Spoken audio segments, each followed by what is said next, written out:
know, and understand what this life entails. You're going to have homie that's going to betray you and telling you, snitch on you, leave you out to dry. You're going to be locked up. You ain't going to be putting money in your books. Somebody going to be trying to pop your girl. You know, you're going to leave your kids behind. Just understand what comes along with it. So you want to be a gangster, huh? But this is Memoirs of a Gangster, man. Just want to detail a little bit about the lifestyle, right? You know, when you're young and thugging, making bad decisions, right? Think you want to be like the big homies? You want you want to get down and wobble like the big homies? Nah, G. That ain't really what it's about, you know. But when I think about it, because everybody always sees like the progress that I made, where you went, how you got to where you got, like, you know, going from street punk to six-figure corporate individual, right? How do you get there?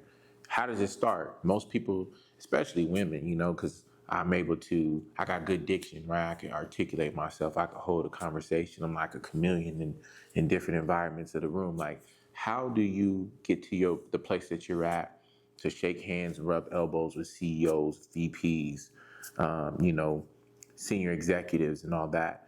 But I mean, it's a struggle, man. It all starts. But, you know, if you want to hear about my story or most people's story, I'm here to give it to you.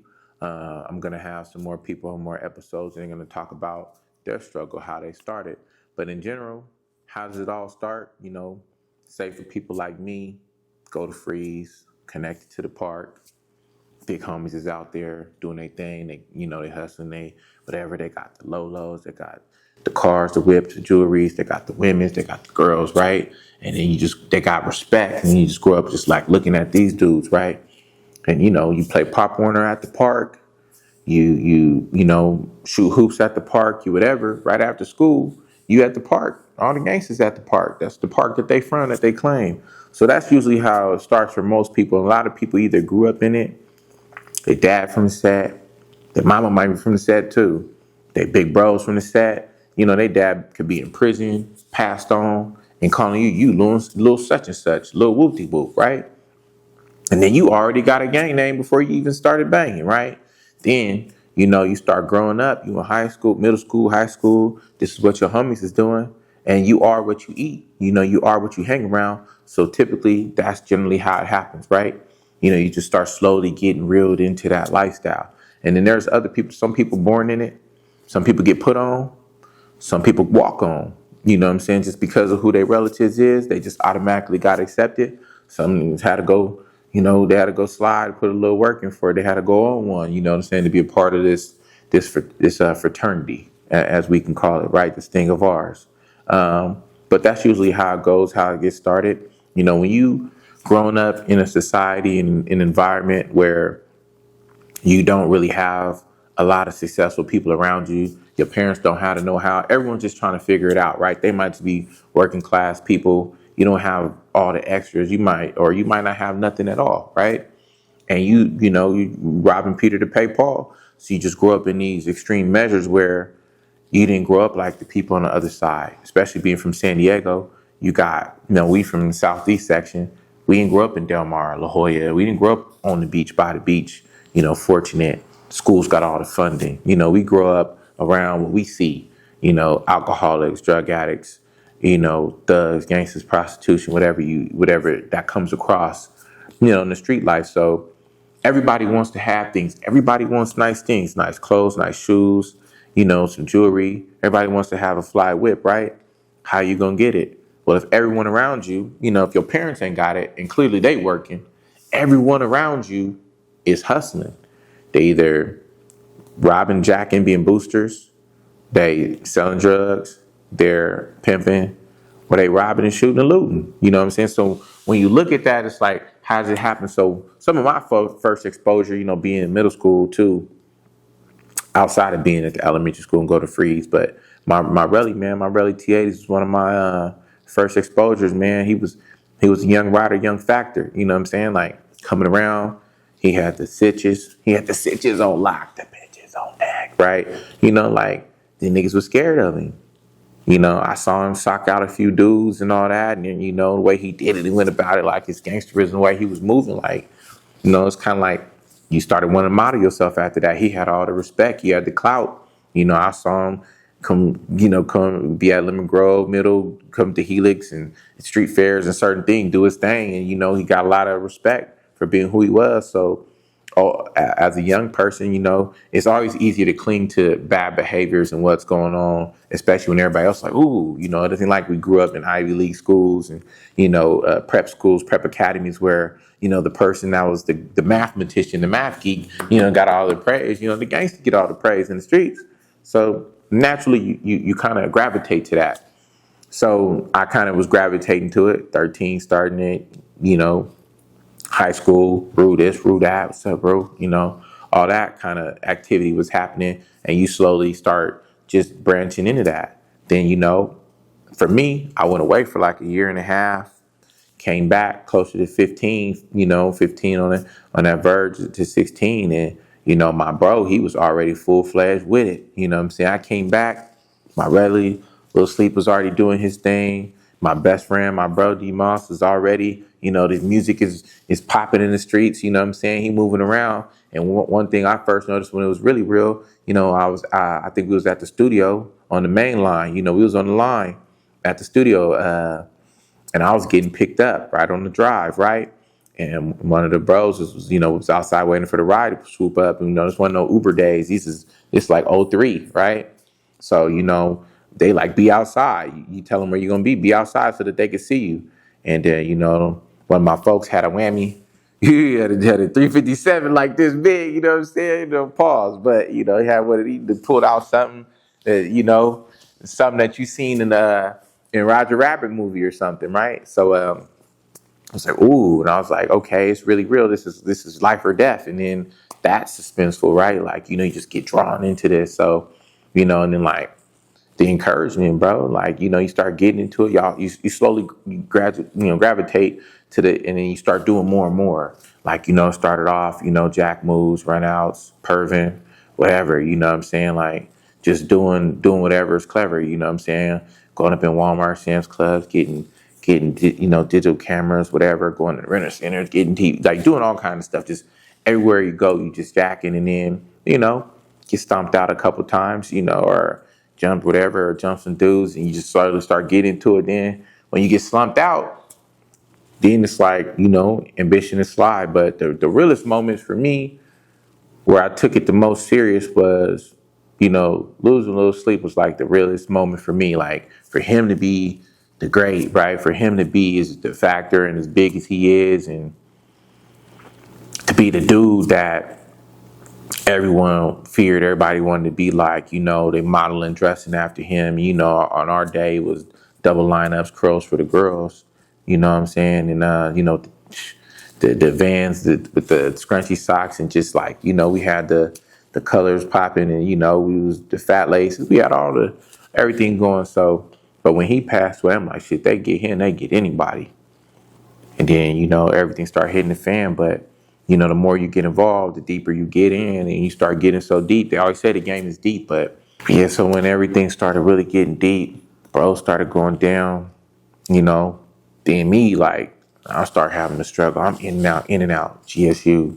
You know what I'm saying? They popping up on me. They come through to the pad. Never get on GSU. Direct violation. They took my 8 o'clock curfew, no drinking, this and that. Even though they probably ain't gonna hold you to the 8 o'clock curfew, and then, no drinking. But straight up, you at your family house, your people's is there, they documented, you're going down, buddy. And just being down, even being in jail, you gotta prepare yourself for what was going on, what was happening. What you think is normal ain't really normal, right? The hardest thing be, you don't really know as a young person, because your brain ain't fully developed. And that's why they got that youth offender law in California, because your brain ain't fully developed for what's coming for you. You know what I'm saying? You get down, you catch a hot one, your face on the news, your name in the paper. That wasn't my story. That's the bro stories. I went down for other things. But when you start looking at them and what's going on, it's constant fades, it's whatever, about that part. But what about when your mama died? What about when your grandmama died? What about your siblings losing children and all that, right? Look at what Big U is going through right now with losing his son. He getting a virtual viewing and getting to watch the funeral online. Like, that's not the stuff that young people think about. And when they start going through it, then you start having that that buyer's remorse. You know what I'm saying? You bought yourself into it. You put your life on the line for something that don't even exist in the regular world, right? So turning point for me was, one of them was like, when the bros got all day, I'm like, ooh, who gonna look out for him if it ain't me? Because I'm always looking out for the bros, and when I'm down, ain't nobody really looking out for me but my family. And I had a little bit of chicken, but when they went down, I'm like, ooh. Then I remember my nephew came to visit me, and he was trying to get through the glass, and couldn't get through the glass, and to play with me. And I was like, that wasn't really it. Then I was like, I'm just gonna get on my money stuff. If I go down again, it's gonna be about some bread. Like, what I'm saying? One thing I hated about jail was you didn't have no soda, no ice cream, and no hose. So it wasn't for me at that point. You know what I'm saying? I'm like, but I still spent enough time going back and forth and, giving them people my time. And then when I learned about the justice system, you commit one crime and they done made 4, 5 crimes out of one crime. Like, how? All I did was this. How am I getting charged with 4, 5, 6 different things? Then they hit you with them gun enhancements, gang enhancements, all that. You know what I'm saying? They sending you up the river. They setting you up, and then if you're going to be in the streets, you need bail money. You need lawyer money. Things that you're not thinking about because you're a kid. And when I reflect on life, I reflect on how young we were thinking we was grown, because we was doing grown folk shit at 15, 16, 17 years old. Even at 18, you doing grown people shit and you don't even understand the magnitude of what you're doing. And then you end up in a place where your parents can't save you. Can't nobody save you. All you can do is pray. Now it's just you and God. You hands and feet. You in front of somebody, bound like a slave. You get to feeling like a slave. So all that, thinking about it, what I'm saying? When I got my opportunity to rise, I went to ATL for a minute, on my money stuff, what I'm saying? Making it happen. But a lot of people don't realize that, you got to do the right things to stay busy. You get so engulfed in what you're into, and your mindset gets to this point where this is what it is. It really takes a strong individual, especially without having people in front of you that can lead you somewhere. If you don't have guidance, you don't have father figures, you don't have people around you doing things and that can show you the legit way to do it, you're gonna think that this is the way of doing it. And it's sad because I see so many bros that get out of prison, and they say they're gonna do this, they're gonna do that, they want to do right, but when they go get jobs, they don't respect the job. The money is so slow, and they working for average pay, and they think about how much money they used to get back in the day, but they don't realize, like, let's take it back to the basics. You didn't start off with kilos. You didn't start off with pounds. You started off with dimes and nicks. You know what I'm saying? And you graduated to that. It's the same thing with a job. 50 Cent told you slow dough is better than no dough.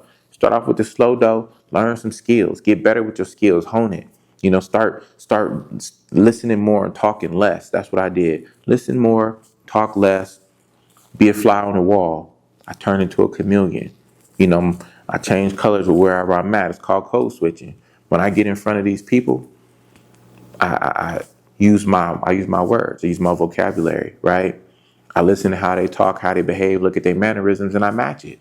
And that's how I do so well in interviews. That's how I do so well, being in the corporate world, working amongst people that ain't nothing like me. They don't relate to me. Then that's the other part of getting a job.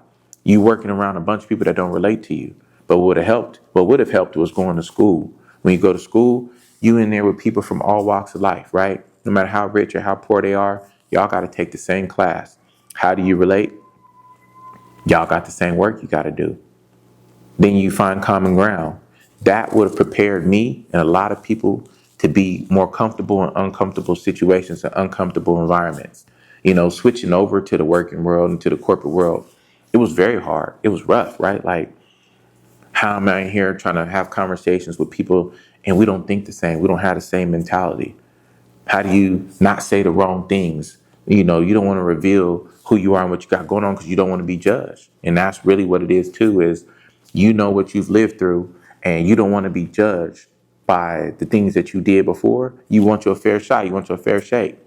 I had to stay out of trouble for a long time. That's when expungements came. That's when other opportunities came. I had to discipline myself. So I always tell people, man, It's four qualities you definitely need to have or develop. You need to, have some discipline. You have to have some determination, some ambition, and strategy. If you can't plan, plot, and strategize, you won't be nothing. You have to figure out a game plan of what you're gonna do. Set up a time frame, milestones, right? I know when we born in the ghetto, we born young. We don't we don't see the light at the end of the tunnel. You might see a peep of light, but there's so many obstacles in the way. Instead of trying to tackle each obstacle one thing at a time, what do? We try to go around it. We try to scam. We try to, figure out ways to get to what we want or get to where you want to be. But these obstacles are still there. And then when you fall off, you right back at zero where you were at. And these obstacles didn't go nowhere until you get old enough in life and you figure out, all right, let me do it this way. Let me take it more serious. Let me, do it the right way. And you don't want to be old. You don't want to be old and finally getting your life together and saying, all right, I submit. I done been to jail enough times. I done had enough hardships. This ain't working out for me. Hustling didn't get me nowhere. I didn't get rich. I'm not Big Meech. One thing I always recommend too is controlling your environment, right? You need to control your environment so you can control your outcomes. When you can control your outcomes, you can prevent yourself from crashing out. Like I ain't gonna say that you have to disassociate yourself with your friends and your homies, but look at who's doing what. What do they like to do? If you know they get drunk and they like to start acting up, and one bad decision is gonna get you somewhere you don't want to be, you might want to control the environment. When y'all hang out, stay home. If you want to drink, stay home with the homie. Y'all could drink, chop it up, yada yada, or bring him into places where he's uncomfortable. He knows he's with you, and he has to respond a certain way. Or sometimes you gotta create a little distance. People need to bridge the gap. I watched Snoop Dogg a while ago, and he said, I can't slow down so that you can catch up. You got to catch up to me. Now, if you see someone on that path and they're trying to get there and you can lend a helping hand, don't be crabs in the bucket and tell someone to pull themselves up by their own bootstrap because you did it. You can reach back in the bucket and pull your brother out. But if they ain't on that type of time, sometimes you do got to create some distance. You got to love your people from a distance sometimes.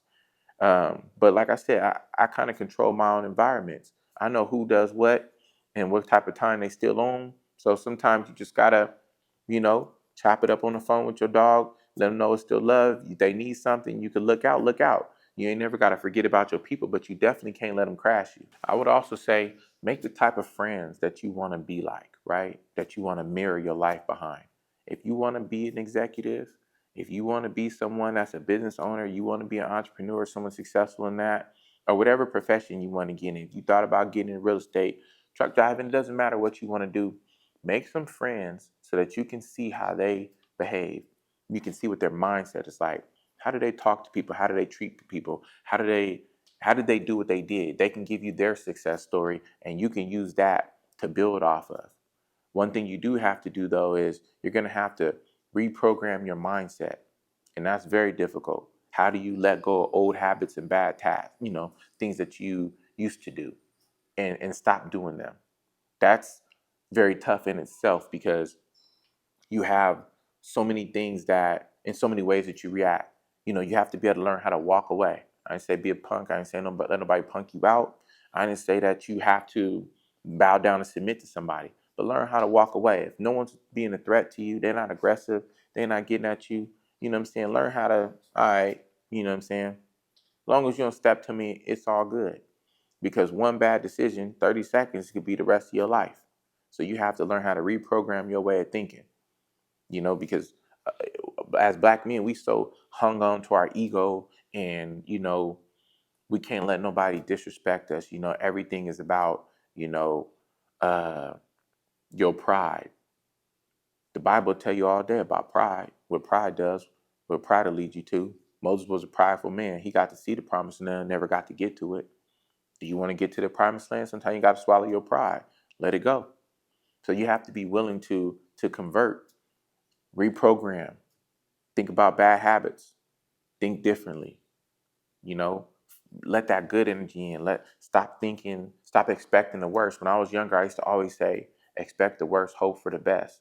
Now I expect the best and will deal with the rest. That's my slogan. I don't expect anything bad. Like I told the homie, I'm like, you know, he went down for 17 of them. Came home. I said, we done been out countless times. We ain't never had no squabbles. We ain't never had nothing go on. You ain't experienced anything like that because we go out with good intentions and good things happen and we all make it home safe. So these is all part of things that I had to go to with the struggle, right? Reprogramming my mindset, learning how to look past things, not getting involved with things that don't serve me, right?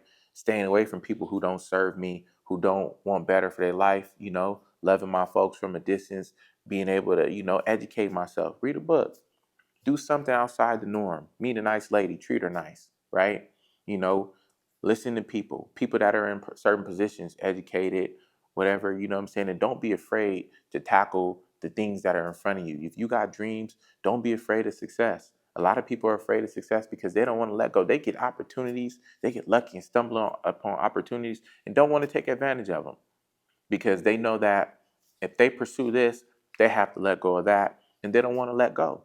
Some people like being where they're at. And when you look at people like that, you gotta distance yourself. You gotta grow. I got friends from all walks of life. I made friends with the kind of people that I wanted to be like, or I wanted to have their kind of success, or just mirror some of their success, right? And pick their brains. Ask a lot of questions. Retain the data. Ask questions and listen. So those are some of the things that I did to get to where I wanted to be. I would say think about the hustle, right? Think about, when I used to work in tech, a guy asked me one time, he was like, man, how do you do what you do? Why are you so successful with it? I said, you ever seen the movie American Gangster? He was like, yeah. I said, well, you over here selling all this blue magic. You just got to convince them that this is blue magic. You got the best dope in the game right now. If they know it's blue magic, they're going to buy it.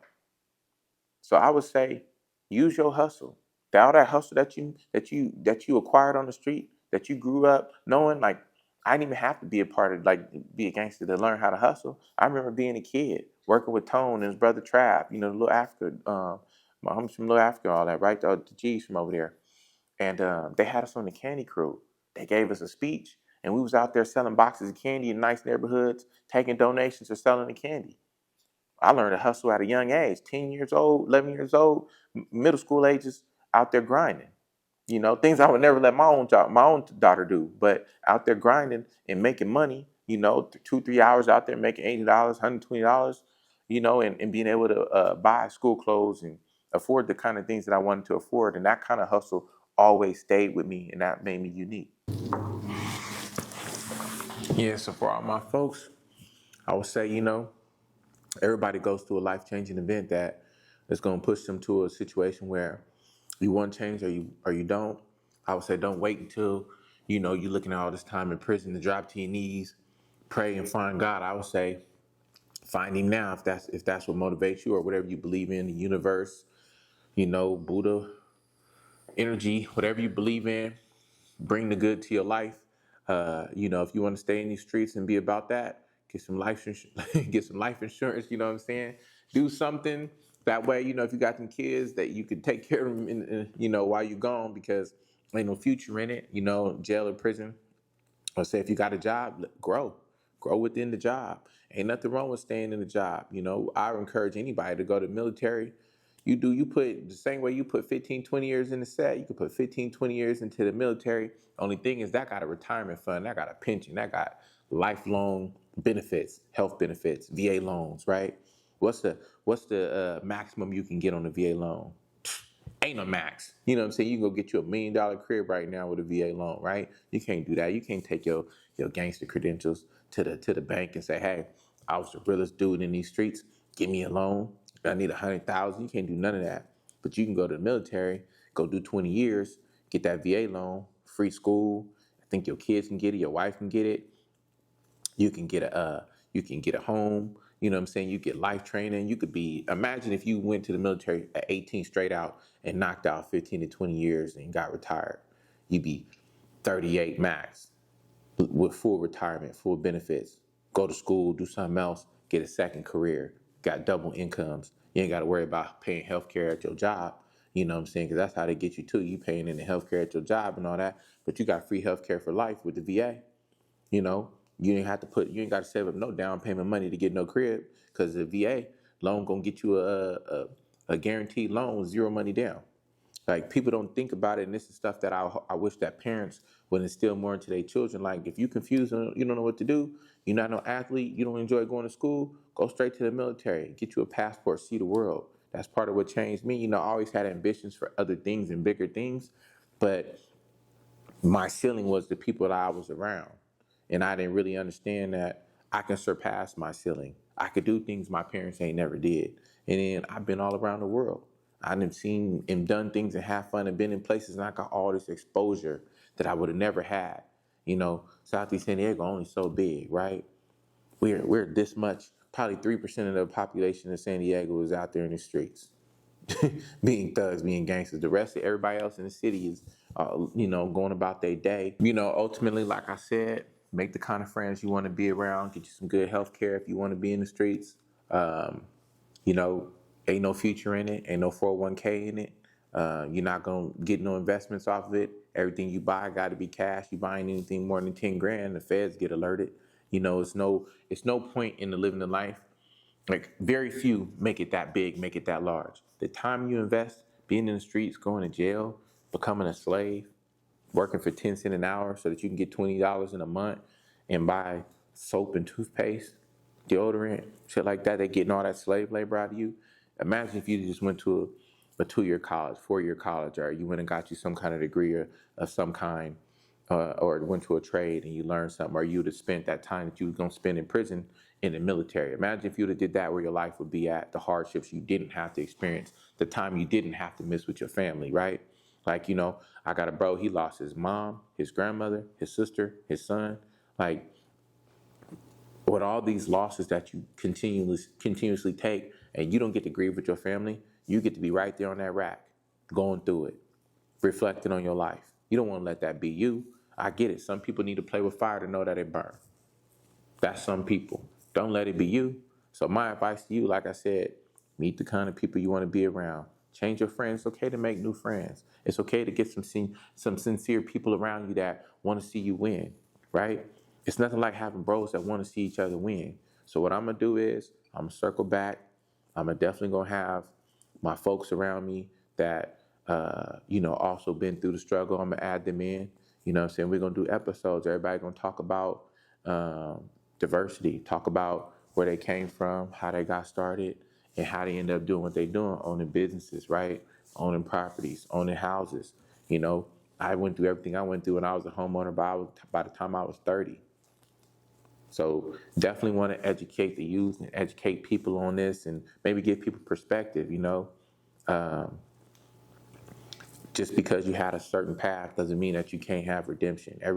Redemption is for all those who seek it, right?